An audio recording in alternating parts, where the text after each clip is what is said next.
Assalamualaikum warahmatullah. Bismillahirrahmanirrahim. Today बेटा we'll discuss electromagnetic spectrum. ठीक है ना. अब जब एक्सपेरिमेंटल डिस्कवरी की थी हर्ट्स ने इलेक्ट्रोमैग्नेटिक वेव्स की, तो उसके बाद बहुत सारी इलेक्ट्रोमैग्नेटिक वेव्स डिस्कवर हुई डिफरेंट वेज ऑफ एक्साइटेशन. ठीक है ना.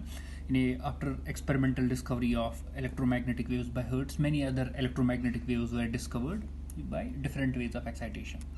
तो जो ordered distribution of electromagnetic radiation है according to their wavelength या frequency, तो उसी को सिंपल में हम कहते हैं that's called as electromagnetic spectrum. ठीक है ना. या हम इस तरह भी कह सकते हैं जो होल रेंज ऑफ फ्रीक्वेंसीज हैं या फ्रीक्वेंसी दिस वेवलेंथ्स है इस इलेक्ट्रोमैग्नेटिक वेव्स की, जब हम उनको अरेंज करेंगे असेंडिंग या डिसेंडिंग ऑर्डर में, तो उसको हम इलेक्ट्रोमैग्नेटिक स्पेक्ट्रम कह सकते हैं. ठीक है ना. तो therefore we can define usually मैं आपको डेफिनेशन दूंगा. By simple way we can define the orderly distribution of electromagnetic radiations according to their wavelength or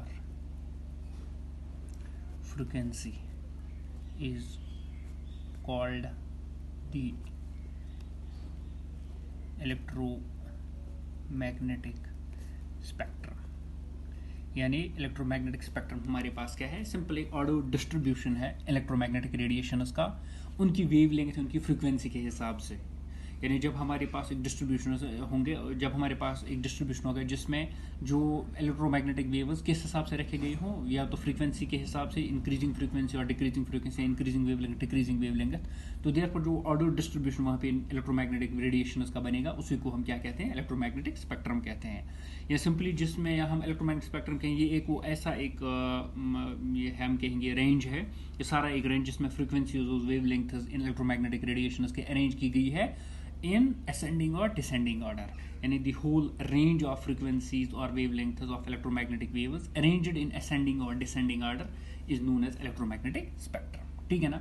अब जो electromagnetic spectrum इसके पास wide range है, विथ इसके पास जो रेंज इस इलेक्ट्रोमैग्नेटिक स्पेक्ट्रम के पास है ये बहुत एक्चुअली वाइड है.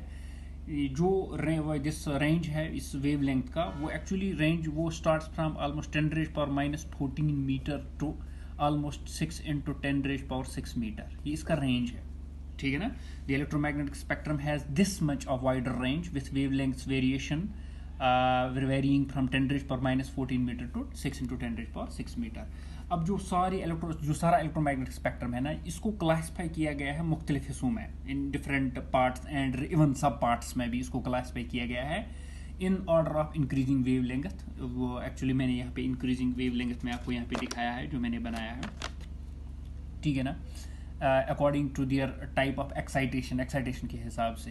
तो देयरफॉर उसमें आप देखोगे there is overlapping in the certain parts of spectrum में आप देखेंगे यहाँ पे कहीं कहीं पे ओवरलैपिंग भी हुई है. तो उसका मतलब क्या हुआ, ओवरलैपिंग का मतलब क्या हो, जैसे हम वेवलेंथ देखेंगे वहाँ पे एक्चुअली ये देखो वेवलेंथ ऑलमोस्ट सेम है, 4 × 10⁻⁷, 4 × 10⁻⁷, इसको ओवरलैपिंग कहते हैं. ठीक है ना. तो therefore there is an overlapping in certain parts of spectrum. What that shows us the corresponding radiation can be produced by two methods. इसका मतलब ये है कि ये रेडिएशन दो मेथड से हम जिस मेथड से हम फॉर एग्जांपल ये रेडिएशन प्रोड्यूस कर सकते हैं, इसी मेथड से हम ये रेडिएशन भी प्रोड्यूस कर सकते हैं. ये डिफरेंट मेथड से हमें दिखाता है कि जिस तरीके से हम उनको प्रोड्यूस कर सकते हैं. ठीक है ना. एक और चीज़ ये भी आपने याद रखनी है कि जो फिजिकल प्रॉपर्टीज़ होती है इलेक्ट्रोमैग्नेटिक वेव्स की, they are decided by their wavelengths, not by the method of excitation. Remember this thing. You must remember that the physical properties, जो physical properties होती है electromagnetic waves की, वो decide कौन करता है, वो उनकी wavelength decide करता है, not वो method decide नहीं करता कि किस method से ये produce हुई है. ठीक है ना. तो हम देखेंगे only a small part of this complete electromagnetic spectrum is visible. इस पूरा जो स्पेक्ट्रम मैं आपको पढ़ाऊंगा इसमें जो एक छोटा सा पार्ट इसका है वो एक्चुअली विजिबल है, वो हम अपनी आंखों से देख सकते हैं. ठीक है ना. तभी उसका नाम भी विजिबल रेडिएशन, विजिबल लाइट रखा गया है. So only a small part of this complete electromagnetic spectrum is visible to human eye. Why? Because as the radiations of this part can produce some sensation on the retina of our eye, क्योंकि यही part हमारी आंखों पे क्या बनाती है, ये sensation हमें एक्चुअली यही चीज़ दिखाई देता है, हमारा रेटिना एक्चुअली इसी पार्ट पोर्शन को देख सकता है। तो देयरफॉर दिस उसी पार्ट, तभी इस पार्ट को हम क्या कहते हैं, इसको विजिबल स्पेक्ट्रम कहते हैं। यानी अलग से हम लेटर ऑन फिर मैं पढ़ाऊंगा आपको, this is called later on, जब विजिबल पार्ट को हम से निकालेंगे तो वहां पे हम पढ़ेंगे visible spectrum, that part of radiation which can be seen by eyes, ठीक है ना। तो therefore the radiations of different wavelengths in the visible part of the spectrum produces different colours on the retina of our eye, you know, तो वो भी हम इंशाल्लाह later on देखेंगे। तो फिलहाल हम जो मेन एक्चुअली हम देखेंगे, जो आपका पास इलेक्ट्रोमैग्नेटिक स्पेक्ट्रम है, वो मैं आपको दिखाऊंगा कि हमारा इलेक्ट्रोमैग्नेटिक स्पेक्ट्रम किस तरह है। यहाँ पे जो भी फ्रिक्वेंसीज है, यहाँ जो मैंने वेवलेंथ्स लिया है, ये अप्रॉक्सीमेट बेसिस पे लिए है ऑन दिस साइड, ठीक है ना। ऑलमोस्ट कहीं पे फॉर एग्जाम्पल यहाँ पे मैंने 3 लिया है, ये ऊपर 2 पॉइंट समथिंग है, 8 है, ये 7 पॉइंट समथिंग है, तो देयरफॉर अप्रॉक्सीमेटली मैंने यहाँ पे आपको फ्रिक्वेंसीज दिखाई है, ठीक है ना।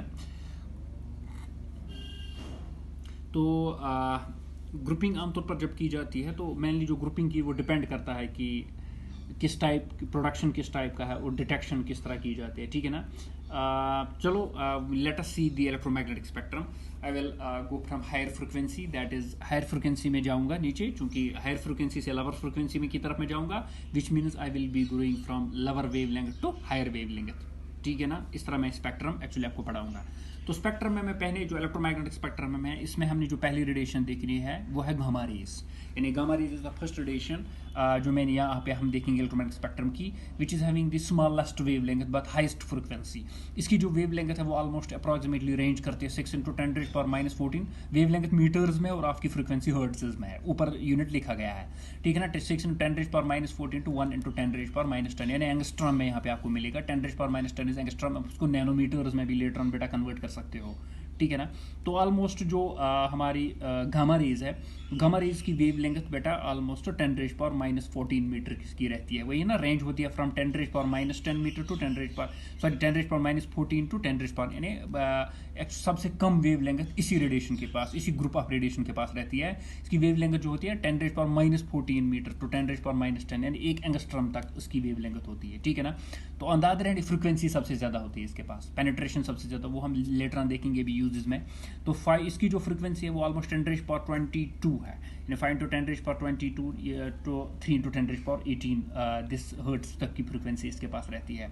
तो ओरिजिन आपको पता है, ये रेडिएशन आमतौर पर न्यूक्लियर प्रोसेस से जनरेट की जाती है। जब न्यूक्लियर रिएक्शन की जाती है तो इसका जो ओरिजिन होगा वो न्यूक्लियर ओरिजिन, क्योंकि these radiation will come from the nucleus having the highest energy, क्योंकि frequency directly linked to energy, बीच में इसके पास फ्रीक्वेंसी ज़्यादा है, इसके पास सबसे ज़्यादा एनर्जी है, ठीक है ना। इस तरह दूसरा पार्ट स्पेक्ट्रम का रहेगा एक्स रेज, यू नो, जानी मानी रेडिएशन एक्स रेज। इसके पास सेकंड वीकेस्ट वेवलेंथ होती है 10⁻⁻13 to 10⁻⁻8 वाली मीटर रेडिएशन। तो बीच में फ्रीक्वेंसी जो इनकी होती है वो 10⁻21 to 16, यानी 16 to 21 इसकी फ्रीक्वेंसी रहती है।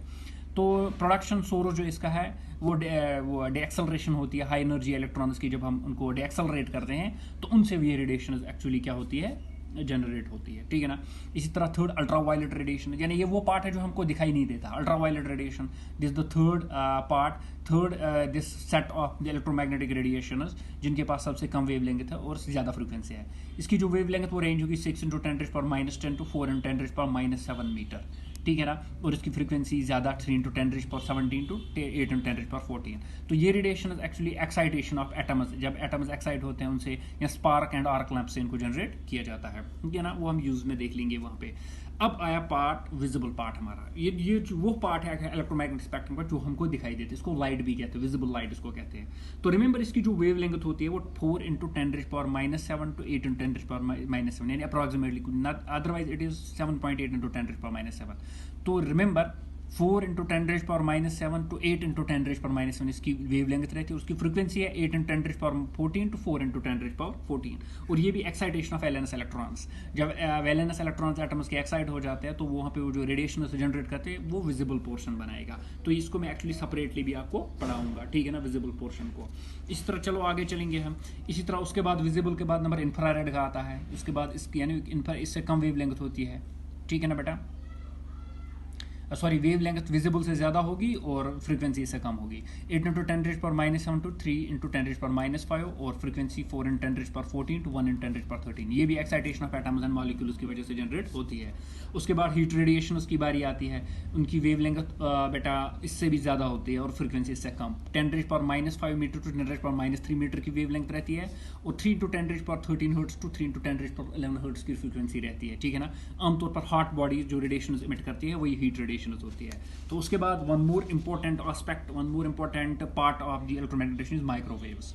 तो इनकी फ्रीक्वेंसी सॉरी वेव लेंथ इससे भी ज़्यादा होती है, 10⁻³ टू 0.3 मीटर, ठीक है। बड़ी वेव लेंथ वाली रेडिएशन होती है और फ्रीक्वेंसी उतनी ही कम, 3 इंटू 10⁻11 टू 1 इन 10⁻9। ये ऑसिलेटिंग करंट्स, जब वैक्यूम ट्यूब्स में करंट्स ऑसिलेट होते हैं तब वहाँ पे माइक्रोवेव्स एक्चुअली क्या होती है, जनरेट होती है। ऑसिलेटिंग करंट से जनरल में प्रोड्यूस होती है। उसके बाद अल्ट्रा हाई फ्रीक्वेंसी वाली रेडिएशन होती है, तो वो उनका 10⁻⁻1 टू 1 मीटर तक इनकी ये फ्रीक्वेंसी जिस वेव लेंथ रहती है। फ्रीक्वेंसी 3 इंटू 10⁻9 टू 3 इंटू 10⁻8, ये भी ऑसिलेटिंग सर्किट्स में जनरेट होगी। इसी तरह एक और part very high radio frequency, ये 1 टू 10 मीटर की वेव लेंथ में रहते हैं। फ्रीक्वेंसी 10⁻8 टू 10⁻7 हर्ट्ज की रहती है, ये भी ऑसिलेटिंग सर्किट्स में जनरेट होगी। और उसके बाद one more important aspect is radio frequency. तो रेडियो फ्रीक्वेंसी यानी वो फ्रीक्वेंसी जो आमतौर पर आपके रेडियोज है वो कैप्चर करते हैं। तो रेडियो फ्रीक्वेंसीज क्या होती है बेटा, इनकी जो वेव लेंथ होती है वो बहुत ज़्यादा होती है, 10 टू 10⁻4 यानी 10,000 मीटर तक इनकी रेडिएशन जिस वेव लेंथ होती है। और फ्रीक्वेंसी 3 टू 10⁻7 टू 3 टू 10⁻4, ये भी ऑसिलेटिंग सर्किट से जनरेट होती है। और एट द एंड एक वीकेस्ट रेडिएशन हमारे पास होती है पावर फ्रीक्वेंसी वाली रेडिएशन। इनकी वेव लेंथ बहुत ज़्यादा होती है, 5 टू 10⁻6 6 इंटू 10⁻6 मीटर और 60 टू 50 हर्ट्ज इनकी फ्रीक्वेंसी रहती है।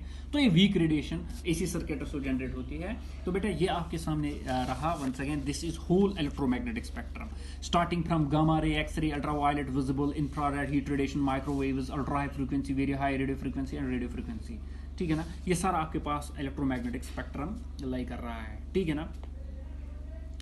अब आमतौर पर जो मोस्ट इंपॉर्टेंट पार्ट्स हम चूंकि जो स्टडी हम करेंगे वो हम इंपॉर्टेंट पार्ट्स इलेक्ट्रोमैग्नेटिक स्पेक्ट्रम में स्टडी करेंगे, हम सारा कुछ स्टडी यहाँ पे नहीं करेंगे। सबसे पहले हम विजिबल थोड़ा सा मैं आपको बताऊंगा, क्योंकि विजिबल बहुत इंपॉर्टेंट है, ठीक है ना। हम थोड़ा सा जाएंगे विजिबल की तरफ, विजिबल स्पेक्ट्रम। क्योंकि विजिबल स्पेक्ट्रम में हमने देखा बेटा, विजिबल स्पेक्ट्रम में हमने देखा जो हमारी फ्रीक्वेंसी कहाँ से कहाँ तक थी, इसकी wavelength 4 into 10⁻⁻7 to 8 into 10⁻7 metre and 8 into 10⁻14 to 4 into 10⁻14 इसकी फ्रीक्वेंसी थी। या हम इस तरह भी कह सकते हैं, हाँ ऑलमोस्ट नैनोमीटर्स में अगर आपको बताऊंगा, ये 400 नैनोमीटर से लेके 800 नैनोमीटर्स तक इसकी दिस रीडिंग, क्योंकि आप कन्वर्ट कर सकते हो 400 से लेके यानी 400 टू 800, स्पेशली 8780 नैनोमीटर्स, क्योंकि साइन पड़े, ये मैं अप्रॉक्सीमेटली कहता हूँ 400 से लेके 800 नैनोमीटर तक इसकी वेव लेंथ रहती है। और फ्रीक्वेंसी आपने देखा 10⁻14 हर्ट्ज की रहती है ऑलमोस्ट। अब ये जो हमारे पास बेटा विजिबल स्पेक्ट्रम है, visible spectrum usually consist of 7 colours, यानी जो हमें दिखाई देते हैं वो 7 कलर्स की होती है, ठीक है ना।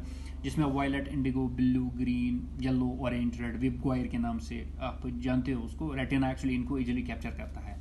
तो देयरफॉर जो कलर्स हमारे पास होते हैं, कलर हैं, फॉर एग्जांपल हमारे पास है वायलेट और इंडिगो, इनकी सेम ऑलमोस्ट इनकी जो वेव लेंथ होती है वो सेम 4 टू 4.5, ठीक है ना, इंटू 10⁻⁻7 मीटर की फ्री इनके पास वेव लेंथ रहती है, 4 टू 4.5 इंटू 10⁻⁻7 मीटर, ठीक है ना। इसी तरह हमारे पास ब्लू विजिबल स्पेक्ट्रम का है, तो उसके बाद बेटा 4.5 टू 5 इंटू 10⁻⁻7 मीटर, ठीक है ना। इसके बाद ग्रीन वेबगायर, ठीक है ना, VIBGYOR, ठीक है ना। ग्रीन की रहती है 5 टू 5.7 इंटू 10⁻⁻7 मीटर। इसी तरह आपके पास है फिर येलो, ठीक, इसकी फ्रीक्वेंसी इसकी वेव लेंथ क्या रहती है 5.7 टू 5.9 इंटू 10⁻⁻7 मीटर, ये वेव लेंथ है ना, लिम्डा। तो इसी तरह आपके पास ऑरेंज, ठीक है ना, इसकी जो वेव लेंथ रहती है 5.9 टू 6.2 इंटू 10⁻⁻7 मीटर। और सबसे ज़्यादा वेव लेंथ रेड को होती है, ठीक है ना, that is 6.2 to 7.8 into 10⁻⁻7 metre. ये हमारे पास हमारा विजिबल स्पेक्ट्रम हो, यानी वो स्पेक्ट्रम जो हमें दिखाई, ये वेव लेंथ हमें दिखाई देती है, यानी from 4 into 10⁻⁻7 metre to 7.8 into 10⁻⁻7 metre, ये वाला पोर्शन हमें दिखाई देता है, ठीक है ना बेटा। इसमें फॉर एग्जांपल अगर आप देखोगे वायलेट इंडिगो ऑलमोस्ट ये नैनोमीटर्स में 400 नैनोमीटर्स यहाँ पे है, ये 450 नैनोमीटर्स तक, 400 से लेके 450 नैनोमीटर्स तक फाइंड करेगा। इस तरह ये 450 से 500 नैनोमीटर्स तक, ये 500 से 570 नैनोमीटर्स तक, ये 570 से 590 नैनोमीटर्स तक, ये 590 से 620 नैनोमीटर्स तक, ये 620 से 780 नैनोमीटर्स तक। आप इनको इजीली नैनोमीटर्स में भी कन्वर्ट कर सकते हो। सिंपली आपने जैसे मैंने कहा 450, यानी सिंपली यहाँ पे एक्चुअली मल्टीप्लाई करना है आपने सिंपली, चूंकि इसको बनाना है ना -9, तो देयरफॉर नैनोमीटर 10⁻⁹ मीटर होता है, तो therefore that side is 400, almost 400 to 450 nanometres तक वायलेट और इंडिगो रहता है। ब्लू रहता है 450 to 500 नैनोमीटर्स। इसी तरह आप इनको नैनोमीटर्स में भी ले सकते हो बेटा, ठीक है ना। ऑलमोस्ट, और फ्रीक्वेंसी ऑलमोस्ट हम कहेंगे जो फ्रीक्वेंसी है वो शायद ऑलमोस्ट माइक्रोज में आएगा, ठीक है ना। सॉरी नॉट माइक्रोज, ये एक्चुअली मैं कह रहा था माइक्रो में भी हम बना सकते हैं इसको, सॉरी फॉर दैट। माइक्रो 10⁻⁻6 में अगर हम लेके जाएंगे तो ये तो बहुत ज़्यादा फ्रीक्वेंसी इनकी अच्छी खासी फ्रीक्वेंसी इनके पास है। अब आप जो मेन चीज़ हमने पढ़ना है वो हमने एक्चुअली स्पेक्ट्रम तो आपने देखा क्वाइट ईजी, आपने याद थोड़ा सा रखना है इनको, रेंज क्या क्या है, बाकी आप अप्रॉक्सीमेटली है, यानी रेंज आपने सिंपली ये देखना है। गामा रे का रेंज -14 तक जाता है, फ्रीक्वेंसी इसकी 22 तक जाती है 10⁻⁻। इस तरह ये रेंज आपने थोड़ा सा याद रखना है। आमतौर पर जो इंपॉर्टेंस है इसकी वो है इनके यूजेस, यानी कि आमतौर पर हम देखेंगे जो मेन पार्ट्स है, यानी main parts of electromagnetic spectrum, वो हम एक्चुअली थोड़ा सा इनका यूज हम देखेंगे, उनको हम थोड़ा सा एक्सप्लेन करेंगे।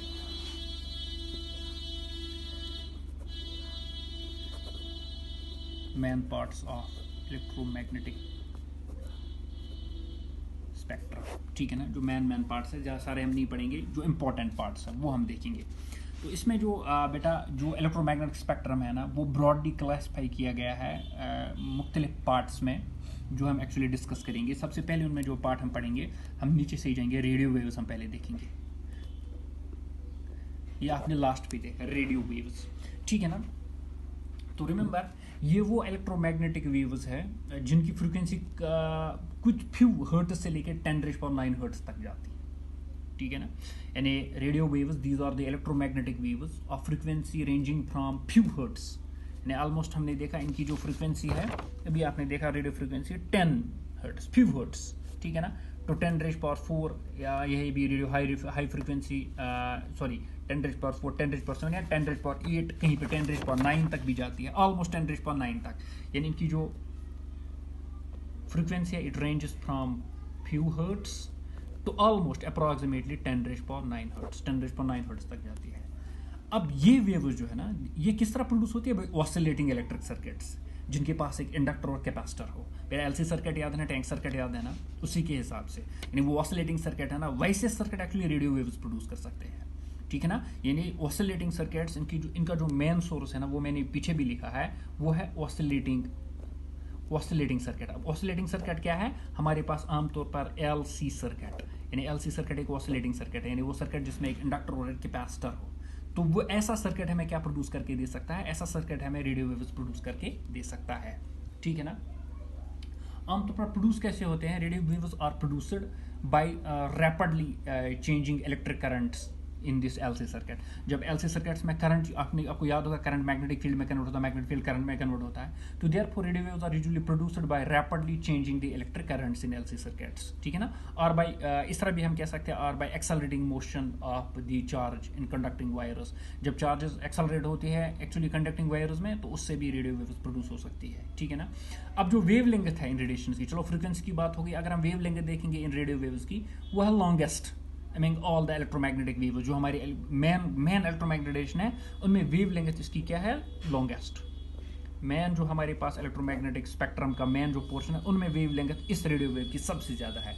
Wave length of radio wave is the longest among all the electromagnetic waves, where इनकी फ्रीक्वेंसी आपने देखा रेडियो वेव्स वो लीस्ट है, तारे एल्स वो सबसे कम है इनकी फ्रीक्वेंसी, क्योंकि जब वेव लेंथ लॉन्गेस्ट है तो बीच में इनकी जो फ्रीक्वेंसी है वो लीस्ट है among all the electromagnetic waves, ठीक है ना। जो वेव लेंथ वो रेंज होती है फ्रॉम, मैं आपको चलो वो 0.3 मीटर से लेके, वो हमने अभी देखा, ऑलमोस्ट 600 मीटर तक इनकी ये वेव लेंथ है, ठीक है ना। और फ्रीक्वेंसी कुछ 500 किलो हर्ट्ज से लेके 1000 मेगा हर्ट्ज तक, जैसे मैंने अभी बताया आपको बेटा 10⁻⁹ ये ऐसा ही है 500 किलोहर्ट्ज़ इन टर्म्स ऑफ, अब मैं आपको इस तरह भी दिखाऊंगा 500 किलोहर्ट्ज़ से लेके 1000 मेगाहर्ट्ज़ तक, ठीक है ना। ये इसकी इन अदर वर्ड्स ऐसा हम फ्रिक्वेंसी के बारे में भी कह सकते हैं। अब यूजेस, तो अब हम देखेंगे जो various frequency ranges they are used for different types of wireless communication systems, ठीक है ना। इलेक्ट्रोमैग्नेटिक, रिमेंबर जो बहुत सारी फ्रिक्वेंसी रेंजेस होते हैं ना हमारे पास, वो मुख्तलिफ वायरलेस कम्युनिकेशन के लिए यूज़ किया जाता है। अब इलेक्ट्रोमैग्नेटिक वेव्स जिनकी फ्रिक्वेंसी लेस देन 40 मेगाहर्ट्ज़ है, यानी वो रेडिएशन इलेक्ट्रोमैग्नेटिक स्पेक्ट्रम में जिनकी फ्रिक्वेंसी 40 मेगाहर्ट्ज़ से कम है, तो ये एक्चुअली फॉर्म करते हैं एम्पलीट्यूड मॉड्यूलेटेड बैंड, ठीक है ना। तो एक्चुअली जब हम कम्युनिकेशन सिस्टम पढ़ेंगे वहाँ पे हमने पढ़ना है, तो इनको यूज़ किया जाता है ग्राउंड वेव प्रोपगेशन और स्काई वेव प्रोपगेशन, आपने दोनों पढ़ने हैं वहाँ पे, ग्राउंड वेव प्रोपगेशन और स्काई वेव प्रोपगेशन। अब चलो यहाँ पे रेडियो वेव्स का यूज़ अगर हम देखेंगे, तो radio waves are mainly used in radios and television, you know that, for as communication system में हमारे पास रेडियोज टीवीज है, तो देयरफॉर ये वाली रेडिएशन यूज़ की जाती है for these radios and television communication system. तो रेडियो वेव्स को हम क्लासिफाई कर सकते हैं बहुत सारी कैटेगरीज में depending upon this frequency range, ठीक है ना। तो क्लासिफिकेशन जो रेडियो वेव्स की है वो मैं इस तरह आपको दिखाऊंगा, क्योंकि इंपॉर्टेंट है आपके लिए। आप रेडियो आप सुनते ही होंगे, वहाँ पे जब रेडियो आप FM सुनते हो, कहीं पे आप वो मीडियम वेव सुनते हो, तो वो आपको पता होना चाहिए, ठीक है ना। तो फिर से मैं बता रहा हूँ, जो रेडियो वेव्स है ना, इनको यूजुअली आमतौर पर रेडियो टीवी कम्युनिकेशन के लिए यूज़ किया जाता है। इनको हम क्लासिफाई करते हैं किसके हिसाब से, फ्रीक्वेंसी के हिसाब से, ठीक है ना। जो क्लासिफिकेशन इस तरह होगी, फ्रीक्वेंसी बैंड पहला हम देखेंगे, फ्रीक्वेंसी बैंड 530 किलोहर्ट्ज़, ये आपने याद रखना है, 530 किलोहर्ट्ज़ से लेके 1710 किलोहर्ट्ज़, ठीक है ना। ये एक बैंड बनता है फ्रीक्वेंसी बैंड इसका, 530 किलोहर्ट्ज़, क्योंकि 500 से लेके 1000 तक है, और 10,000 मेगा हर्ट्ज़ का है, ये 1710 किलोहर्ट्ज़ का है, ठीक है ना। This band of frequency is used as medium wave, सुना है आपने मीडियम वेव, इसको मीडियम वेव कहते हैं। ये मीडियम वेव, जब आप रेडियो पे देखो आपके पास वो चैनल घूमने के लिए वहाँ पे एक FM होता है, आपके पास एक मीडियम वेव होता है, तो मीडियम वेव इस फ्रीक्वेंसी बैंड पे काम करता है, ठीक है ना। तो therefore this band of frequency is used for medium wave amplitude modulated, ठीक है ना, ब्रॉडकास्टिंग के लिए, मीडियम वेव ब्रॉडकास्टिंग के लिए। इसी तरह दूसरा frequency band FB, that's frequency band 3 megahertz से लेकर 54 मेगाहर्ट्ज़, 54 मेगाहर्ट्ज़, ठीक है ना। This frequency band is TV wave range, ये टीवी वेव रेंज है। जो टीवी हमारे पास, जो टीवी हम देखते हैं, टीवी एक्चुअली जो वहाँ पे सिग्नल आती है वो इस रेंज में आती है, 3 मेगाहर्ट्ज़ से लेके 54 मेगाहर्ट्ज़ तक। So therefore this frequency band is a TV wave range and is used to telecast TV programme इसी फ्रीक्वेंसी से टेलीकास्ट किए जाते हैं, ठीक है ना। ओके बेटा, तो आगे एक और ये अब रेडियो वेव आपने थोड़ा सा याद रखना है, क्योंकि इंपॉर्टेंट है आपके प्रैक्टिकल लाइफ के लिए भी, प्रैक्टिकल लाइफ में भी आप देखते हो। नंबर 3 हमारे पास फ्रीक्वेंसी बैंड अब 54 मेगाहर्ट्ज़ से लेके 108 मेगाहर्ट्ज़, 54 मेगाहर्ट्ज़ से लेके 108 मेगाहर्ट्ज़ तक, ये रेंज फ्रीक्वेंसी का यूज़ किया जाता है transmission of frequency modulated broadcasting, यानी है जो हमारे पास फ्रीक्वेंसी मॉड्यूलेटेड ब्रॉडकास्टिंग होती है वो एक्चुअली इस 54 से लेके पहला यहाँ तक नहीं, 800 पहले हम 54 मेगाहर्ट्ज़ से लेके 890 मेगाहर्ट्ज़ तक, ये हम पहले देखेंगे, ठीक है ना। ये एक्चुअली बेटा हमने देखा नहीं, थोड़ा सा ये टीवी वाला होना चाहिए, क्योंकि टीवी वाला ज़्यादा रहता है। पहले हमने कौन सा लिखा था, ये sorry for this, frequency band 3 megahertz से लेके 54 मेगाहर्ट्ज़ तक, ये शॉर्ट वेव है, सॉरी ये टीवी वेव नहीं है, सॉरी फॉर दैट, ये शॉर्ट वेव है। टीवी आपके रेडियो में ही आती है, ये शॉर्ट वेव AM बैंड उसको कहते हैं, शॉर्ट वेव बैंड, सॉरी ये टीवी वाला होता है, मैं इस तरह सा गड़बड़ कहीं पे हो गई इसकी। तो देयरफॉर 54 मेगाहर्ट्ज़ से लेके 890 मेगाहर्ट्ज़ तक, तो बेटा इसको हम कहते हैं टीवी, ये टीवी वाला ब्रॉडकास्टिंग के लिए, टीवी प्रोग्राम्स ब्रॉडकास्ट इस फ्रिक्वेंसी रेंज में की जाती है, ठीक है ना। इसी तरह एक फ्रिक्वेंसी बैंड हमारे पास एक और है 88 मेगाहर्ट्ज़ से लेकर 108 मेगाहर्ट्ज़ से, मैंने आपको अभी बोला ये फ्रीक्वेंसी मॉड्यूलेशन के लिए किया जाता है, and this range of frequency is used to transmission of frequency modulation, frequency modulated broadcasting, BRDCST, broadcasting, ठीक है ना। तो देयरफॉर फ्रीक्वेंसी मॉड्यूलेटेड ब्रॉडकास्टिंग के लिए इतना यूज़ किया जाता है। इसी तरह एक और बैंड 840 से लेके 935 मेगाहर्ट्ज तक, ये वाला रेंज फ्रीक्वेंसी का यूज़ किया जाता है ultra high frequency radio waves, ultra high frequency radio waves, ठीक है ना। Frequency band 840 megahertz to 935 megahertz, this range of frequency is known as ultra high frequency radio waves. जो आपके सेल्यूलर फोन्स होते हैं ना बेटा, सेल्यूलर फोन, मोबाइल फोन जो आपके पास होते हैं, ठीक है ना, वो यूज यही ultra high frequency waves transmit the voice communication.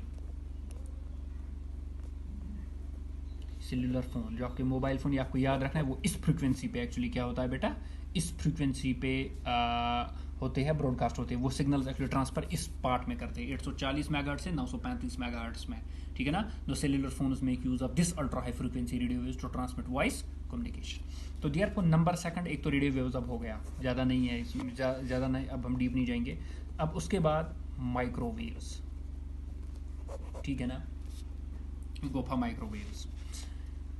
Microwaves इनकी wave length ranges from microwaves जो sorry the wave length of range of these microwaves वो शायद 0.1 मीटर से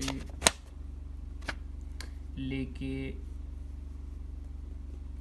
1 मिलीमीटर इस तरह, ठीक है ना। तो मैं स्पेक्ट्रम को आगे रखूँ, ये हमारे माइक्रोवेव्स रहे, इनकी जो वेव लेंथ है 10⁻³ टू 0.3 मीटर्स, वही अप्रॉक्सीमेटली यहाँ पे मैंने भी लिखा 0 पे अप्रॉक्सीमेट होता है, 0.1 या 0.3 से लेके 1 मिलीमीटर तक, है ना। 10⁻³ मिलीमीटर ही होता है बेटा, ठीक है ना, माइक्रोवेव तो 1 मिलीमीटर तक, यानी अगर आप मीटर्स में लिखना चाहते हो तो वैसे ही लिखते हो 0.3 टू 10⁻³ मीटर्स। अब यहाँ पे मिलीमीटर, इनकी जो वेव लेंथ होगी बेटा वो 0.1 मीटर से लेके 1 मिलीमीटर तक इनकी वेव लेंथ है, ठीक है ना।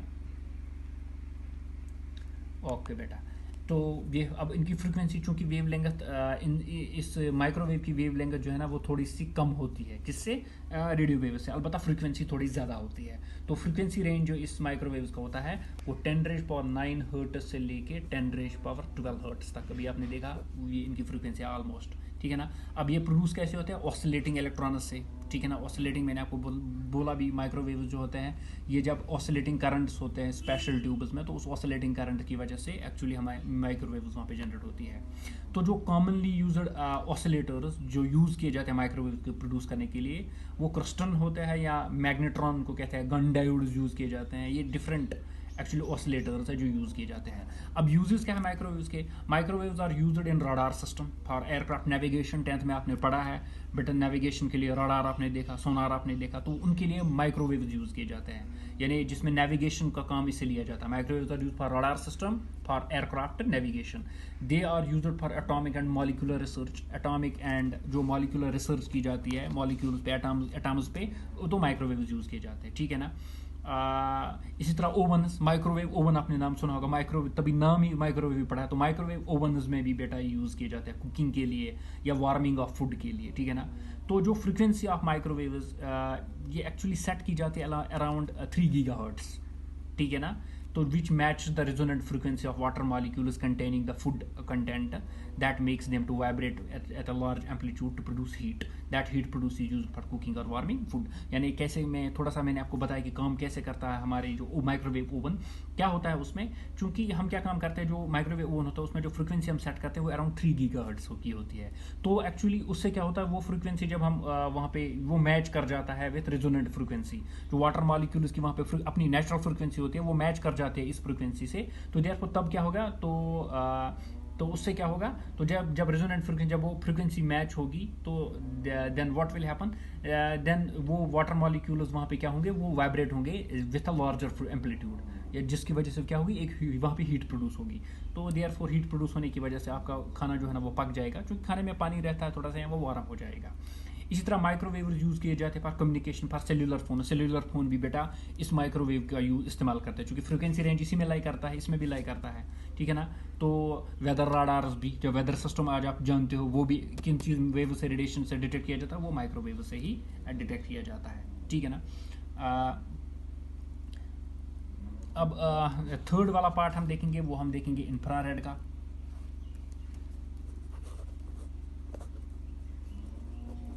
इंफ्रारेड, अब इंफ्रारेड क्या है? ये wavelength of this infrared ranges from, इनकी वेवलेंथ रेंज करेगी 1 मिलीमीटर से लेके 700 नैनोमीटर तक, ठीक है ना। 1 मिलीमीटर से लेके 700 नैनोमीटर तक बेटा एक्चुअली क्या होगी, इसकी वेवलेंथ होगी।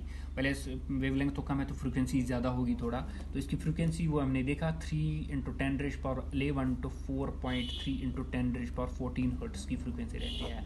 तो अब मैंने ये भी बोला कि ये इंफ्रारेड रेडिएशन जो प्रोड्यूस होती है by excitation of atoms and molecule, जब एटम्स मॉलिक्यूल्स एक्साइट होते हैं तो वहाँ पे क्या प्रोड्यूस करते हैं, वो इंफ्रारेड रेडिएशन प्रोड्यूस करते हैं। और जो hot bodies also radiate infrared radiation, हमारे पास जब हॉट बॉडीज होती है, गर्म बॉडीज होती है, वो भी क्या प्रोड्यूस करते हैं, इंफ्रारेड रेडिएशन प्रोड्यूस करते हैं। तो इनको हीट वेव्स भी कहते हैं, इनको हीट वेव्स भी हम कहते हैं इंफ्रारेड रेडिएशन को, ठीक है ना। तो यूज़ किस कहाँ पे की जाती है ये waves? These waves can pass through the hedge, fog, mist, ठीक है ना। तो इनको नाइट विजन डिवाइसेस के लिए यूज़ किया जाता है, ठीक है ना। फॉर एग्जांपल जब हेजी कंडीशन हो, फॉगी कंडीशन हो, तो देयर फोर बेटा चूंकि ये रेडिएशन, ये हीट रेडिएशन इजीली पास होती है, तो देयर फोर नाइट विजन के लिए आमतौर पर डिवाइस यूज़ किए जाते हैं। ड्यूरिंग वॉरफेयर अगर आपको याद होगा, ये रेडिएशन ज़्यादा यूज़ की जाती है। या फोटोग्राफी के लिए फॉगी कंडीशंस में अगर आपने फोटोग्राफ्स उठाने हैं तो देयर फोर ये हाइट, डिफरेंट हाइट से तो इंफ्रारेड रेडिएशन यूज़ किए जाते हैं, ठीक है ना। तो इसी तरह infrared detectors are used by earth satellites, earth satellites भी एक्चुअली क्या है, इंफ्रारेड डिटेक्टर्स यूज़ करते हैं।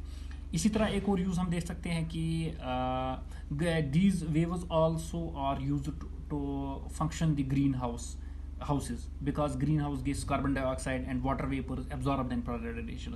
यानी ये वेव्स यूज़ कहाँ पे जाती है, ग्रीन हाउसेस के लिए यूज़ की जाती है ये रेडिएशन बिकॉज जो ग्रीन हाउस गैस होते हैं, कार्बन डाइऑक्साइड या वाटर वेपर जो होते हैं, वो एब्जॉर्ब इन रेडिएशन को करते हैं, जिससे वहाँ एक्चुअली वहाँ पे ज़्यादा हीट जनरेट होती है। दैट्स वाई वहाँ पे इंफ्रारेड रेडिएशन जनरेट की जाती है। आमतौर पर एंशंट अगर वॉल्स हम देखेंगे, उन पे जो सीक्रेट राइटिंग्स होती है, तो उनको भी रिवील करने के लिए, उनको भी देखने के, यानी उनको एक्सप्लेन करने के लिए इंफ्रारेड रेडिएशन यूज़ की जाती है। इसी तरह इंफ्रारेड लैंप्स, उनको ट्रीट के मस्कुलर स्ट्रेन जब होते हैं तो वो यूज़ किए जाते हैं। So there are lot of these uses. इसी तरह infrared waves from the sun keep earth warm, यानी सन से जो इंफ्रारेड रेडिएशन आते हैं वो अर्थ को वार्म रखते हैं। तो सनलाइट कहाँ पे एब्जॉर्ब होते हैं, अर्थ सरफेस, एंड वो वहाँ से रेडिएट करती है क्या, as infrared waves, that is longer wavelengths. तो these waves are trapped by greenhouse gases like carbon dioxide and water vapours. Therefore हमारा जो एटमॉस्फेयर है ना, उसकी वजह से क्या होता है, वो वार्म होता है। यानी सन क्या भेजता है, शॉर्टर वेवलेंथ रेडिएशन भेजता है, वो अर्थ पे स्ट्राइक करती है, अर्थ स्ट्राइक करती है वो रेडिएशन, और वो रेडिएट क्या करती है, इंफ्रारेड रेडिएशन। तो ये वो बाद में एटमॉस्फेयर में ट्रैप हो जाती है, तो हमारा एटमॉस्फेयर गर्म हो जाता है, ठीक है ना। इसी तरह इंफ्रारेड रिमोट जो होते हैं ना, वो यूज़ किए जाते हैं electronic devices like TV, VCD, music, hi fi systems के लिए भी यूज़ किया जाता है, ठीक है ना। इस तरह इंफ्रारेड रेडिएशन यूज़ किए जाते हैं earth satellite crops growth check करने के लिए। तो therefore by this way there are lot of this uses of infrared radiation. And now we have one more portion that's visible, वो थोड़ा सा हमने एक्सप्लेन करना, उसके बाद अल्ट्रा वायलेट है, और उसके बाद एक्स रेज और गामा रेज है, that will be upload in next lecture.